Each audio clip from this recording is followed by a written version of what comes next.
There's one thing all junglers want to hear, and that is the immortal words, jungle diff, except by your team and the enemy team towards you. A very scientific poll with a huge sample size has confirmed that junglers prefer this over winning. However, if you want to be the jungle diff god and basically also win the game every time, then you need to understand which philosophies and jungle theories work the best in the current jungle meta. And so in this video, I will give you 5 steps to become said jungle diff god by revealing the secret jungle strategies that will work in Season 14 the best. And first up is going to be cutting the map. And you might think, well, hey, that means vertical jungling, correct? No, that's not what I mean. What I mean by this is if you are, say, a full sequencing jungler who does a full clear, ganks a lane, takes a scuttle crab, and then you go for your second sequence, instead of completing that sequence, based upon the tempo of the map, you decide to cut out and maybe go and do something else, like counter jungle and invade, take some grubs, do a dragon. However, because grubs can be a bit of a bait and are causing junglers to make bad decisions, to illustrate this properly, I want to show you an example featuring a Rengar versus a Mumu. The Rengar does a full rotation, as you saw, gets some kills early, great, resets, and now goes back to the top side where the respawn Krugs and respawn Raptors are available. He does those, but instead of sequencing all the way down, because he knows the enemy jungler started on the opposite side and is now on the bottom side of the map,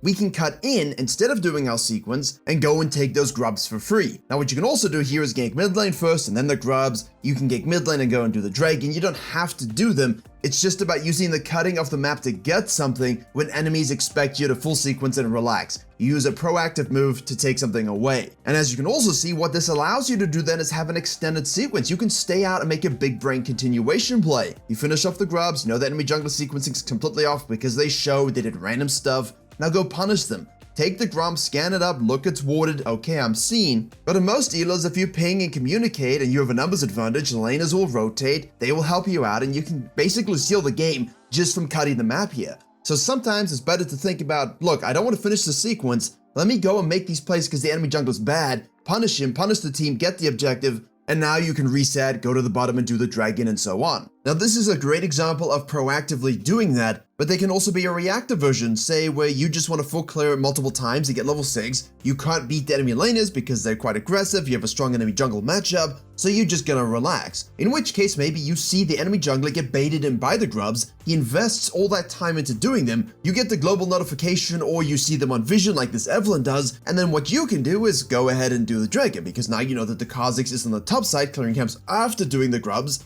and because of that, now you have a time advantage over him and you can also dive the bottom lane.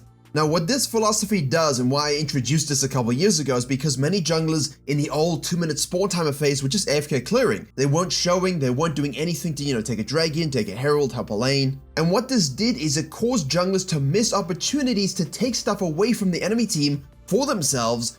I'll take a dragon, I can dive your bottom lane, and also you can take the bottom side quadrant. We looked at this on the gameplay channel as well with Evelyn. These farming junglers who don't necessarily want to fight for grubs are happy to give them up, takes a while for most people to do, and you get a dragon, a bottom side, a mid lane, and bottom side camps. The trade is absolutely huge. So when you can, look for the cut on the map, either proactively to make the gank, to make the counter jungle, to take the objective, or reactively when the enemy jungler makes a mistake. But if you want to understand what additional theories I have that might work the best in Season 14, you absolutely must head over to Virkayu.gg. I have a free jungle improvement resource as well as a dedicated program where we have jungle video courses, jungle coaching VOD libraries, weekly free video content seen nowhere else, as well as Q&As and patch note rundowns, as well as a private jungle Discord. And if there's one thing I'm good at, it's making junglers reach their goals, as we saw with the record number of people hitting them at the end of Season 13. If you want to climb faster than anyone you know, jungle diff every game you play, click the link below or head to Virkayu.gg. But what this leads to is rewarding yourself with camps. The reason this is so good for Season 14 is because imagine you go ahead and you leave your base and you say, look, I can gank top lane here. You get a great gank off, you know the enemy jungler's behind you on tempo, so you succeed. Then you go ahead and you say, you know what, those grubs are available, and you take them. If the grubs aren't there, then you just fall back to your own camps. The idea though is that you have kill conversion ratio, yes? Not grub conversion ratio. You don't do the grubs first while there's laners to gank, there's camps to take, there's things to create prior, that's why you're all losing. You're just rushing at grubs without thinking about kill conversion ratio. Go out onto the map, go out into the world, look for the gank, look for the invade, look for the pressure. When you succeed at that, fall back to the grubs, fall back to the dragon, fall back to your own camps. Those things will be there after the play is made, and you won't have to lose them to random contests. And that's the biggest lesson I can give you at the moment. If you don't have this prior for the dragon, for the herald, for the grubs, but you have the opportunity to gank something to create it, do it. Don't do your camps first. Go for that gank that's opportunistic, snack it up, and you know what, if you can't do the grubs or the Herald of the Dragon or whatever afterwards, for whatever reason, then you can fall back to your camps anyway. The intention is the most important thing. And as a side note, what a lot of this is about is visual confirmation. When you see the enemy jungler, you track them, you can understand what they're doing because you're a good jungler, ping it out on the map. Communicate it. Become a student of the minimap, look for the slightest show, look for the slightest tendency, and then as we jump into our third point here, jungle extrapolation. That visual confirm allows you now to track an unholy amount of what they're going to do for the next few minutes. This is so important in Season 14 because I don't know if you've noticed this, there's a lot of fighting. There's a lot of always skirmishing. There's a lot of let's force the grubs, force the dragon, force the stuff. People are learning the limits of their champions on new items. People are on edge about the widened maps and not understanding of the fog of war gaps. They're really on edge, and when there's a moment to fight, they almost just get trigger happy and go in. So if you can extrapolate the enemy jungler's tracking so you know you can shadow the ganks that are coming, you know you can counter jungle when they go somewhere else, you can counter gank as well. You can counter objectives as we saw earlier. That is absolutely massive, and in this first clip we have a Kha'Zix ganking top lane while the Kindred is farming wolves. But because the Kindred knows this and sees the Kha'Zix top lane, they just beeline to the dragon and take it while also taking a mark from the Scuttle Crab.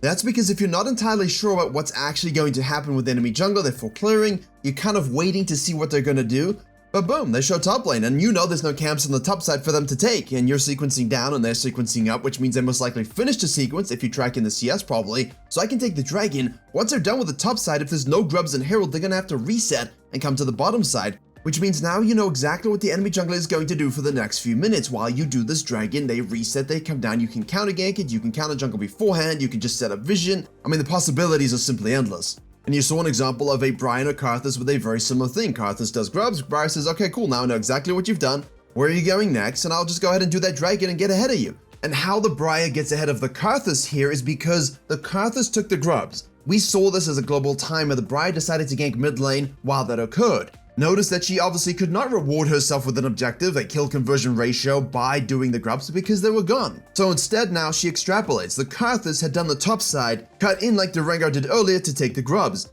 What the Amuma didn't do was extrapolate the pathing appropriately. The Briar now knows Karthus' bottom side camps up. Sure, I could go take them, but I can also take the objective. When the Karthus then showed going across mid lane to do those camps, Briar knows, look, I can fall back to my red side, reset. I know the Karthus will have a slightly faster reset than me in terms of getting to the camps, but I have gankable lanes. Goes straight to the top lane, doesn't even think about the camps. I'm gonna gank the top lane, take away the option from the Karthus, and then I can fall back to my camps. But instead of blindly doing that, says, whoa, wait a second, I can actually gank mid lane as well. Goes ahead and does that. Obviously, she takes a scuttle on the way, but what that means is with the blue buff global timer going off and the fact that the Briar had the red buff and didn't increase the CS by enough to suggest she'd done the top side, the Karthus now knows, look, it's my turn to extrapolate where you're going to go. You did it to me, I'm gonna do it to you. Once you've done these ganks, you have to fall back to your camps now. There's nothing else for you to do. No objectives, no laners. The Karthus finished his sequencing and now goes to the mid lane and gets a gank of his own. The reason the Briar could definitely not go to the bottom side is because she had that red, she would have done those camps after the dragon. So it's a back and forth of both junglers when they're equally skilled, of extrapolating where they're going next, using visual confirmations, rewarding yourselves with camps, denying the enemy jungler, doing everything we've discussed so far to get these small incremental leads that add up and add up until you win. But remember, this is a big thing for you to do. It's not just reactively saying, okay, look, you're gonna go ahead and do this and I'm gonna go ahead and do something else. It's I know where you're going next. You see them go somewhere, you have nothing else to do, you just set a Rengar trap and you kill them. There's always something for you to extrapolate on where you can take advantage of them showing, especially if you were patient and didn't force anything like the grubs earlier.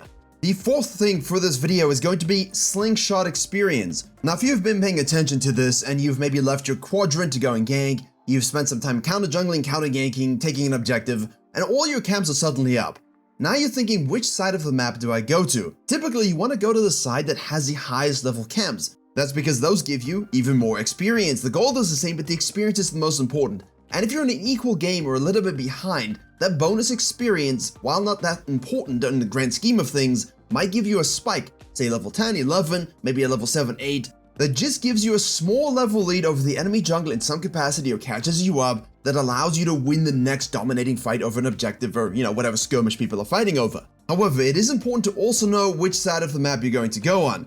If you have higher level camps on the top side, but the dragon's the thing you want to take, don't feel like you have to go to the blue side. Go ahead and do the Krugs, do the Raptors, cut down to the dragon, fight, do it, whatever, and then you can fall back to your blue side thereafter. You don't have to do the blue side just because it's on the same side as the dragon. It does help to have setup, but as long as you can time the top side quadrant into the dragon for setup and you're not showing up late or whatever, then it's absolutely fine to do this to maximize your experience for the dragon fight. However, it also simply means to maximize your sequencing if the game is quiet. We've talked about a lot of, hey, they're doing this, I'm gonna do that. Hey, they're doing this, I'm extrapolate and take that away. But sometimes it's just about sequencing and pouncing at a crucial moment. Slingshotting and maximizing experience isn't just about what I described. It's also about denying the enemy jungler taking any of yours away. If your sequencing is under control and you are actually making the right decisions about when to go for objectives and fights and you're not sort of just running around like everyone else, the absolute chaos I'm seeing, my friends, I cannot believe it. So often I'm pinging people off and I'm saying, whoa, why are we fighting? And even the enemy team are like, yeah, there's no grubs, there's no herald, there's no dragon, we're just fighting. And everyone's like, well, we should probably get back to the game then. All right then, great. And what this does is really ruin your sequencing. And a lot of junglers, and I'm seeing this at a high level of play, have way lower CSPM than I ever thought I'd imagine seeing in Season 14. People are like, well, ganking is ruined, yet I see Evelynns with 4 CS admitted in Challenger. And then I look at really good Nunu players and they're like 6 to 7 CSPM with even higher ganking numbers. So who's jungling better? Definitely the Nunus. Control your ganking, control your sequencing, fuse them together as you always have done, maximize your experience, get 1 to 2 level leads over the enemy jungler. If you need to cut the map to make a great play like we discussed, you do it. You're seeing examples of these kinds of plays now, where junglers have the leads through good pathing. That's all I'm trying to show you. Some Rengar, some Zyra, some Nunu. You're seeing these advantages accrue. You're seeing these plays get made because they're cutting the map properly. They're going to look for things to do actively in the map and then rewarding themselves with camps. They're tracking and extrapolating so the enemy jungler gets cut off from what they want to accomplish. And most importantly, they are absolutely controlling their camps, preventing them from being counter-jungled, and I know you know this, and I know I say this a lot, but sometimes it's more powerful than at other moments, like beginning of last season, Season 13. Everyone was spam ganking, no one cared about counter-jungling, we all just sat in a lane and ganked it 1,000 times because there's no golden experience. That's not quite the case in Season 14 because, they didn't nerf those things about jungle, so factor it into your gameplay. The final thing we need to talk about here is pushing the map to end. Baron is significantly harder to take. If you've had to give up 5 to 6 grubs, those mites are going to do a lot of damage, especially against comms that love to shove towers. So if you've had to give up 5 to 6 grubs and you still have the gold lead, the experience lead, the advantage, the ego lead, whatever it is, you must push the map forward. That means to take the turrets, get into the territory, set the deep visions, using your items appropriately, ensure you get that herald or deny it at the very least. Because Baron is so much more difficult to take, even if you have a numbers advantage, it's very easy for the enemy to contest. You also have to understand that when you've got the all-seeing dragon, there's a whole bunch of magic damage that comes through. The territorial barons grabbing you in. These barons have different mechanics that make it easier for teams to contest. Which means, my jungle diff god searching friends, you need to ensure that even if you don't necessarily have the numbers or the presence to take the baron, you simply keep denying and starving the enemy out. Eventually, they will get impatient, they will step out, you kill them, and now you get a baron. You can keep stacking dragons on the other side, and the grubs won't really do anything because if you've pushed the map up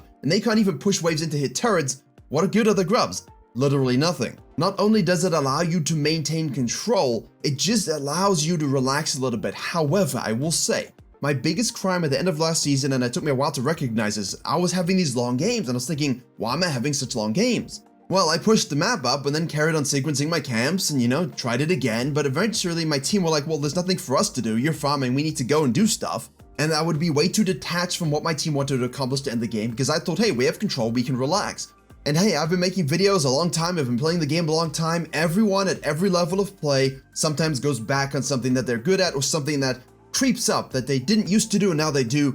It's a habitual thing, you need to recognize it, watch your VODs. I looked at it and I said, you know what? Why am I doing Red Crubs Raptors here when my team can just end top lane? Rotate over, get a triple kill, double kill, whatever, and end the game. Oh, that was fun. Did I need the red? Did I need the dragon? Did I need their blue side camps? No, because we won. So look for that win condition moment. Look for that shove to end. Go for the jugular when you're trying to hit the nexus. Don't play with your food too much like a cat, because eventually the bat's gonna fly away. Although I'm not sure bat's the right example here. I should probably just use fly or something like that. And that's all we need, The Walking Dead beginning with cats. But I cannot stress enough using these particular facets, these strategies, to really activate your jungling to the next level in Season 14. And the good news is I will show you a video on how exactly you must jungle to succeed in Season 14. I'm getting a hang of what's going on in the meta. I'm ready to give you the secret sauce, applying all of these strategies in this video, plus everything else all put into one cohesive game just for you to learn and maximize your LP gains. But until it's that, you might as well know what the best junglers are for the season, right?